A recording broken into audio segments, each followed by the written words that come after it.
السلام علیکم ورحمت الله وبرکاتہ مسلمانو رونو او خويندو دا ویډیو در سره شیر کوم چونکه د حرم شریف د مدینه منوره حرم کده او کده مکه مکرمه دا ډیر زیاته وسیع رقبه ده نو د کې څه خلک بیا اسخاب هزارو سره ګرځيږي څه خلک داسې ګرځيږي د په حواله سره د خبر ووره چې کوشش کوي چې سړی نوی پیزار راوالی او صرف د حرم شریف کې استعماله بهر نه استعماله بیا هغه بیا دبی کې هم نه راځي او مطلب دا ده چې سړی دا پاکو کې ګرځيږي نو دا پاک ځای د ادب لحاظ هم وي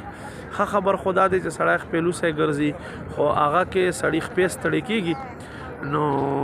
خپې ستړی کېږي سړی چا خپې وپړسېږي نو کوشش کوئ چې نوی پیزار وي او صرف په دغه ځای کې سړی استعماله بهر نه استعماله بیا په دې کې څه حرج نشته الله دې زموږ حاضري قبول کړي او تاسو ته دا ښایسته ځای وښایي